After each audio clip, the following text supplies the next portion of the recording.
Meanwhile, in Africa. Tonight I'm sitting with Carolyn at Heathrow Airport in London. The last 12 days we went from north to south, from east to west, to go and see our church partners, our volunteers, families, individuals, so many people in England that we haven't seen for over 3 years. What an incredible surprise it was for us as we met group after group, spoke in church after church, had such a warm welcome, and people came and traveled long distances just to hear what's happening in Africa, to tell us how they've been praying. The first teams that came to Africa passionately shared just how grateful all the care workers were when they got to Africa. As I'm standing here waiting for the plane, my memory goes back only 2 weeks ago where we had the farewell for Busi, one of our great African women leaders for over 15 years.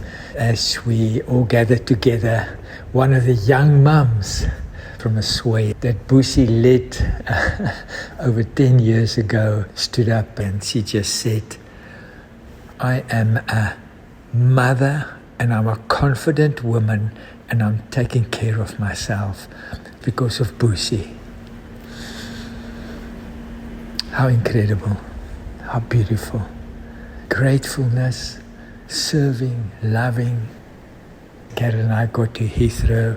We met Grace, a long-term volunteer of Hands from a few years ago. We sat with her at the airport and she just shared with us how she daily applied the principles that she learned in Africa in her new work in the most vulnerable community in England. She said to us, "Thank you for the amazing things we could learn in Africa. Now we're applying it in England." Same story. England, back in a hub, Masoyi early days. I'm flying back to Africa tonight. My heart is grateful. It's hopeful. I'm realistic about the season that we are in. And I know that God is good. www.handsatwork.org